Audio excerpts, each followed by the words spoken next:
Hi guys, and welcome back to my read along channel. We are reading Candyfloss by Jacqueline Wilson. That is starting on page 93, and then chapter 9 starts on page 109. This is all Jacqueline Wilson's own work.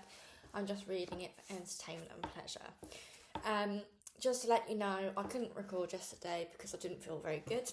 I took the day off work and just felt awful. Today I'm still a bit groggy, but I definitely have missed doing the read along and reading the book. So without further ado, there's the confession over and done with. Let's get going. This is chapter 8, Jacqueline Wilson, Candyfloss. I was swimming in an enormous duck pond, gigantic birds with beaks as big as bayonets swooping towards me. I opened my mouth to scream for help and started choking in the murky green water. I coughed and went under. I got tangled in a long slimy ropes of weed. I couldn't struggle free. Excuse me. The fast ducks swam above my head, their great webbed feet batting me. I was trapped down there, my lungs bursting. No one knew. No one cared. No one came to rescue me. I woke up gasping, soaked through. I thought for one terrible moment I might have wet myself, but it was all a night sweat. I staggered up out of my damp bed, mumbling, "Mum, Mum," and then I remembered. I stopped, shivering on the dark landing. I couldn't run to Mum for a cuddle. She was 6 miles up in the air, halfway across the world. I started crying like a baby, huddled down on the carpet.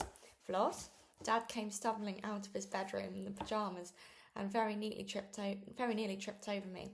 "What are you doing here, pet? Don't cry. Come on, I'll take you back to bed. It's all right. Dad's here. You've just had a bad dream." It seemed as if I was stuck in the bad dream. Dad tucked me in gently, but he didn't know how to plump up my pillow properly and smooth my sheet. He didn't find me a big tissue for my runny nose. He didn't comb my hair with his fingers. He didn't kiss me softly on the cheek, but his face was scratchy with stubble, and he didn't smell sweet and powdery like Mum.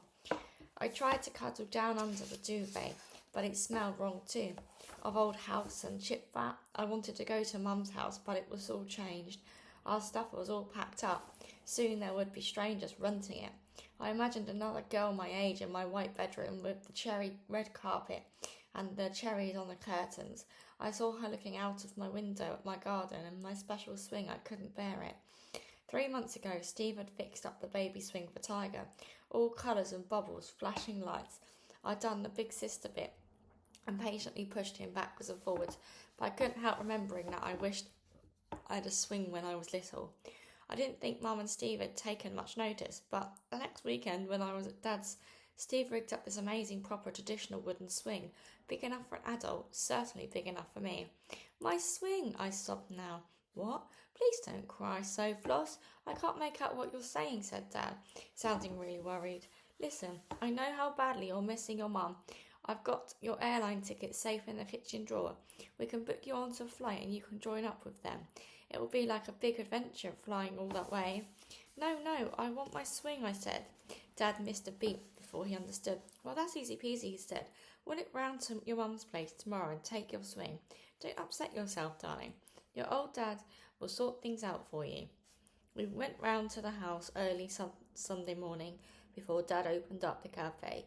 Dad parked the van outside the house. It looked so absolutely normal I couldn't believe Mum and Steve and Tiger weren't lurking behind Mum's roached blinds.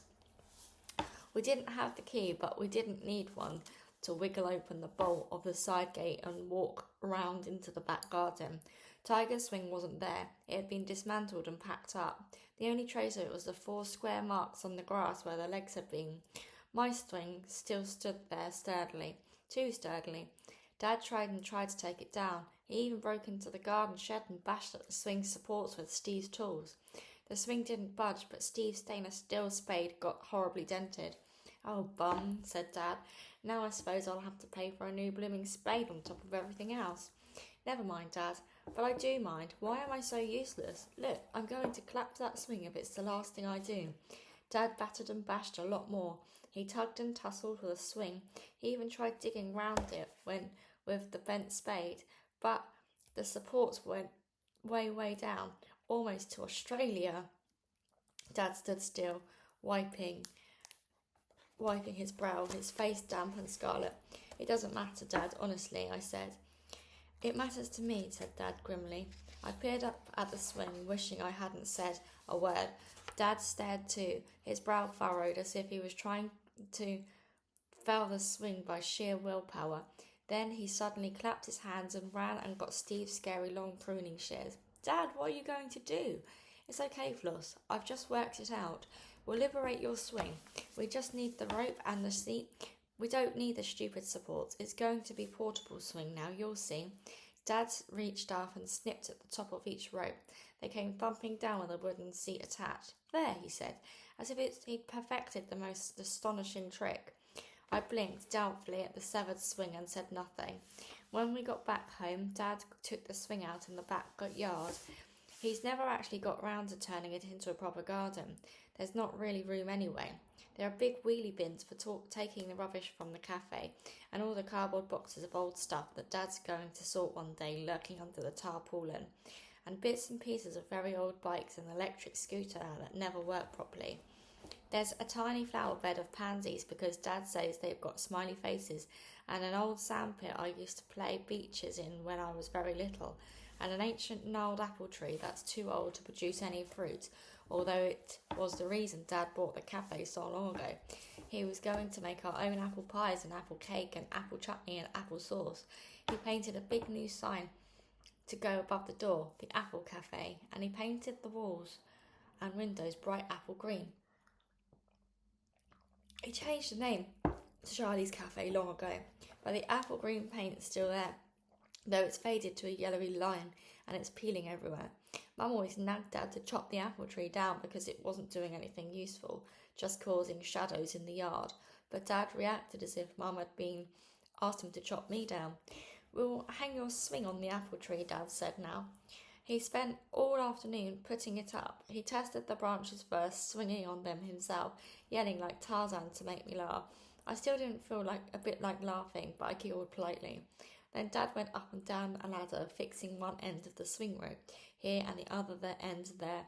He had to take an hour's break hunting down an ancient encyclopedia in a box of books in the attic to find out how to do the safest knots. When at last he had the swing hanging, we found it was too low, so that my bottom nearly bumped to the ground. Dad had to start all over again, shortening the ropes, but eventually late afternoon the swing was ready. There you are, Princess. Your throne awaits, Dad said ultra proudly. I put on my birthday princess gown over my jeans to please him and sat on my swing. Dad beamed at me and then went pottering off again to find his old camera to commemorate the moment. He didn't come back for a long time. I had to say swinging. I didn't feel like swinging somehow. I wouldn't have told Dad for the world. But you couldn't really swing properly now it was attached to an apple tree. The swing just jutted about too abruptly and hung slightly lopsided, so you started to feel queasy very quickly. It wasn't very pretty out in the backyard, staring at the tarpaulins and bits of bikes, and the wheelie bins were very smelly. I sat there, and when Dad came back eventually clutching his Polaroid, I had a short burst of swinging and smiled at the camera. It's a great swing, isn't it? Dad said proudly, as if he had made it all himself. Hey, why don't you phone Rhiannon and see if she wants to come round and play on it too? I hesitated. I asked Rhiannon round to play heaps of times, but always at Mum's. I wanted to keep my time at the weekend, especially for my dad, but now all my time was with Dad. Go on, phone her, said Dad. Ask her round to tea. Does she like chip butties? I wasn't sure. We always ate salads and chicken and fruit at Rhiannon's. Her school-packed lunches were also ultra-healthy options. Wholemeal rolls and carrot sticks and apples and weenie boxes of raisins. But maybe chip butties would be a wonderful wicked treat. I knew I was kidding myself. I suspected it would be a big mistake to invite her round. But I felt so weird and lonely stuck here with Dad, with nothing to do. If Rhiannon was here, we could muck about and do silly stuff, and maybe I'd start to feel normal again. I phoned her up. I got her mum first. Hey Flora, I'm so glad you called. How are you? She asked in hushed tones. I was shocked when Rhiannon told me about your mother. She was acting as if Mum had died. I'm fine, I lied. Please can Rhiannon come round to tea? What, today? Well, her grandma and grandpa are here. Tell me, Flora, do you see your grandma a lot? My grandma, I said, surprised. Well, she sends me birthday presents, but she doesn't always remember how old I am. Dad says she gets muddled. What about your mum's mum? She died when I was a baby. There's Steve's mum, but I don't think she likes me much. You poor little mite. Well, listen to me, sweetheart. Anytime you need to discuss anything girly, you come and have a word with me, all right? I know your dad will do his best, but it's not the same. Not all the same at all. A growing girl needs her mother. I just can't understand how your mother... She let her voice trail away. I clutched the phone so tightly it was a wonder the plastic didn't buckle. I couldn't stand her going on like that, as if Mum had deliberately abandoned me. I decided I didn't want Rhiannon to come round after all, but her mum was busy calling to her and asking for details of the address. I heard Rhiannon saying stuff in the background. It didn't sound as if she wanted to come round. You've got to go. It's the least you can do. Poor little Flora will be feeling so lonely, Rhiannon's mother hissed. I'm fine. Really, I said. Yes, dear, I'm sure you are, she said, in a don't think you can fool me tone of voice. I couldn't fool Rhiannon either when she came round. She was wearing a lacy blue top and white jeans. She had one little tied plait with blue and white threads in her long glossy black hair. She looked beautiful. She seemed so out of place in our cafe. Oh, Floss, you poor thing, your eyes are so sore and all puffy, she said. It's an allergy, I said quickly. Rhiannon sighed at me. She turned to Dad. My mum says you must phone her if you've got any problems. Dad blinked. Problems? You know, over Flossie, said Rhiannon. She was acting like she was my social worker or something. Even Dad looked a bit irritated. We haven't got any problems, Floss and me, have we, doll baby? But it's very kind of your mum to offer all the same. So thank her very much. Now, would you two girls like to go and play on Flossie's swing? He led the way through the cafe, out into the kitchen, and opened the door to the backyard dramatically, as if Disneyland beckoned. Rhiannon stepped warily into the backyard, walking as if she was wading through mud. She peered at the wheelie bins, the tarpaulins, the bits of bike. It was definitely a mistake inviting her round. I suddenly saw Rhiannon telling her mother all about our dismal backyard. Worse, I saw her telling Margot and Judy and all the girls at school. I looked at her anxiously. Oh, there's your swing. How lovely, she said. I know, it's not lovely, I whispered, but Dad's fixed it all up for me specially. Sure, okay, I understand, said Rhiannon. She raised her voice so that Dad could hear in the kitchen. Oh, Floss, your swing looks great hanging on the apple tree, she said, enunciating very clearly, as if Dad was deaf or daft. She hopped on it, had one token swing, and then hopped off again. So shall we go up to your bedroom and play, she said. Maybe we should swing a bit more, I said. But it's like boring, said Rhiannon.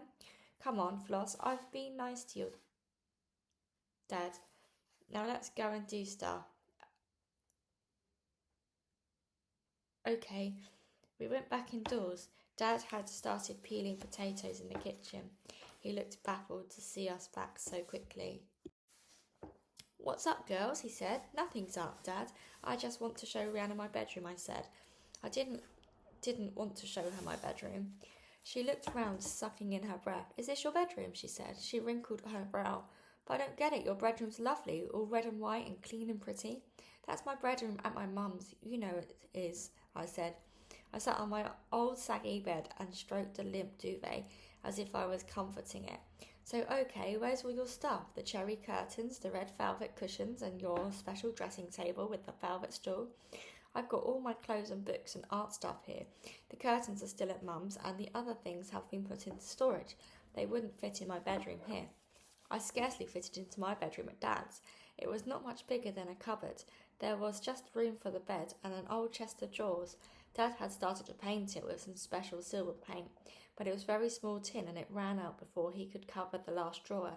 He'd propped a mirror on top of the chest, and I'd laid out my brush and comb set and my china ballet dancer and my little cherry glass vase from my dressing table at home. They didn't make the chest look much prettier.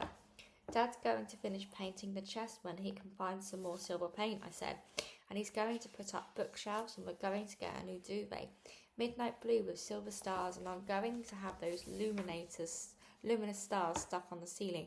and one of those glitter balls like you get at dances, and fairy lights, and I was running out of ideas. Rhiannon looked at me pityingly.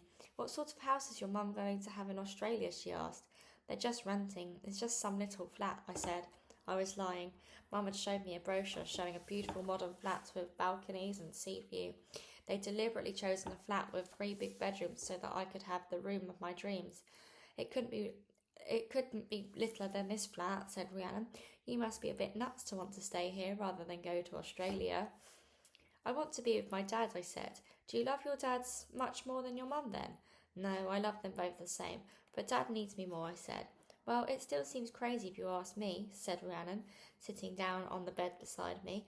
It creaked in protest. She peered down at it, shaking her head in disgust. Well, I'm not asking you, I said, and anyway, you were the one who said I didn't have to go. I thought you wanted me to stay so we could be best friends forever. Don't you want to be my best friend now, Rhiannon? Of course I do. We're best friends forever. Yes, like forever and ever, dummy, said Rhiannon, sighing and shaking her long hair over her shoulders. She was saying all the right words, but she was saying them in this silly American accent. And that is the end of chapter 8, guys. So next time we come back together for the reading, it'll be on chapter 9. We'll be starting on page 109. Thank you again so much for listening, guys. Until the next time, goodbye.